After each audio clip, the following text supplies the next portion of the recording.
Bayangin, ada seorang pemain bola, bukan pemain biasa. Dia calon legenda. Cepat, jago, dan punya bakat yang dikasih langsung dari langit. Namanya terus dieluk-elukan fans, sampai suatu hari semua itu hilang gara-gara satu pilihan buruk.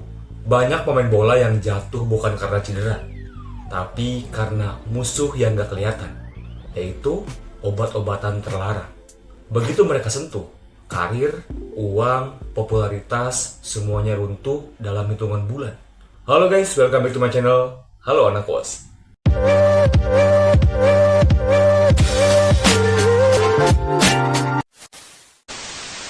Hari ini kita bakal bahas kisah kelam beberapa pemain dunia yang karirnya tamat karena kecanduan. Dan gimana semuanya berawal dari satu keputusan kecil yang rusak hidup mereka selamanya. Pokoknya simak videonya sampai habis, jangan lupa subscribe. Dan langsung aja, yuk kita bahas. Tahun 2003, Chelsea baru dimiliki Roman Abramovich. Klub itu lagi borong pemain berbakat tuh. Salah satunya Adrian Mutu. Skillnya gokil, dribblingnya cepat, finishingnya rapi. Fans percaya dia bakal jadi tumpuan The Blues bertahun-tahun. Tapi baru sebentar bersinar, dunia dikejutkan berita. Mutu dinyatakan positif memakai zat terlarang. Chelsea marah besar, kontraknya diputus dan dia didenda gila-gilaan. Bahkan sampai bertahun-tahun setelahnya. Adrian Mutu masih harus bayar ganti rugi lebih dari 200 miliar rupiah, gengs. Karirnya, yang pasti dia nggak pernah balik ke level tertinggi lagi. Semua hancur dalam sekejap. Maradona. Kalau ngomongin bakat, dia mungkin salah satu yang terbaik sepanjang masa.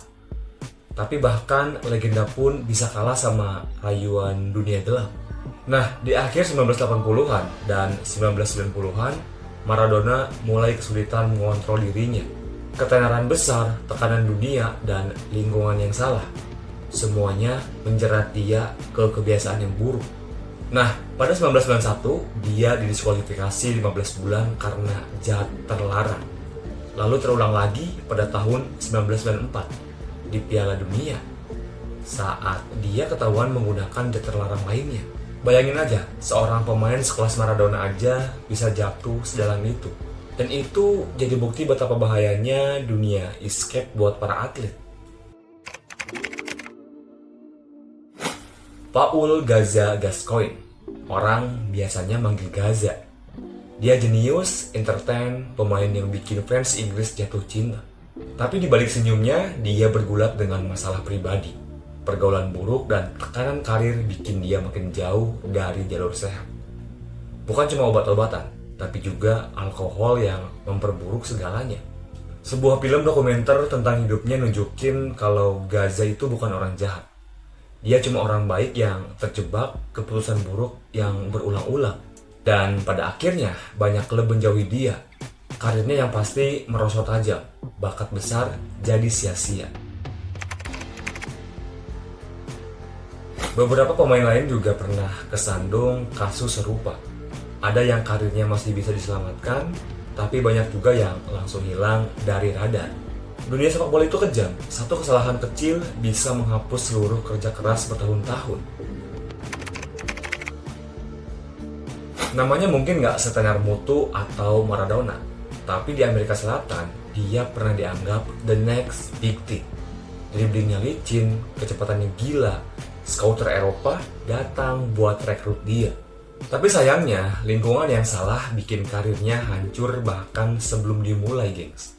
Dia terbukti memakai zat terlarang saat masih berstatus pemain muda. Klub-klub Eropa langsung membatalkan transfernya.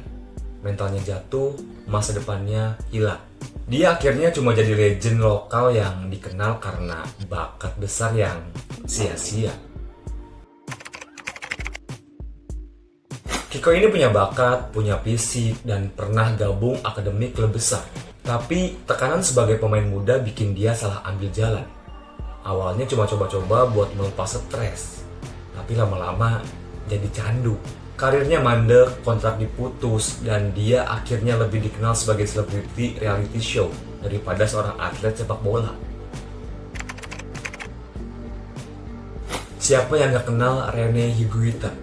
Kiper dengan gaya paling intrik dalam sejarah sepak bola. Tapi dibalik aksi scorpion kick yang viral itu, Higuita terjebak dalam berbagai skandal, gengs. Nah, salah satunya yaitu terkait zat terlarang yang bikin hidupnya makin berantakan. Dia sempat ditahan, diskors, dan kehilangan bentuk permainan.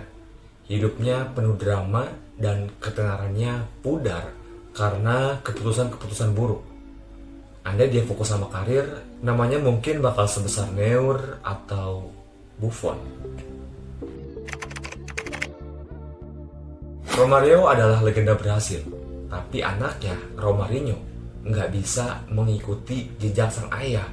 Bukan karena kurang bakat, tapi karena jatuh dalam gaya hidup malam dan kebiasaan yang nggak sehat. Beberapa laporan menyebut ia sempat terjerat zat terlarang. Karirnya yang seharusnya naik, malah jeblok. Fans cuma bilang, bakatnya lumayan, tapi hidupnya salah arah. Mark Bosnich, ini pernah jadi salah satu kiper terbaik di Liga Inggris. Dulu, MU bahkan mempertimbangkan dia sebagai penerus Peter Schmeichel. Tapi hidupnya nggak stabil. Dia mulai memakai zat terlarang sebagai penghilang stres. Awalnya cuma sedikit, lama-lama jadi kebiasaan. Di tahun 2002, dia gagal tes doping. Chelsea langsung memutus kontraknya, karirnya tamat. Dan Bosnich butuh bertahun-tahun untuk pulih secara mental dan finansial. Beberapa rumor lama pernah mengarah ke legenda Chile ini. Meski tidak sekeras kasus lain, rumor tersebut ikut menggabut citranya. Dan jadi bukti kalau dunia sepak bola itu keras. Sekali nama tercoreng, efeknya bakal panjang. Nah, satu hal yang bisa kita pelajari, bakat sehebat apapun nggak ada artinya kalau nggak bisa jaga diri.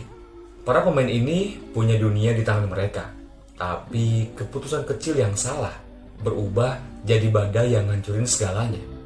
Nah guys, kalau kalian suka cerita-cerita kelam kayak gini, jangan lupa buat subscribe dan like. Dan mungkin itu aja video gue kali ini. Terima kasih yang udah nonton, terima kasih udah subscribe. Thanks for watching, sampai jumpa di video berikutnya. Bye-bye.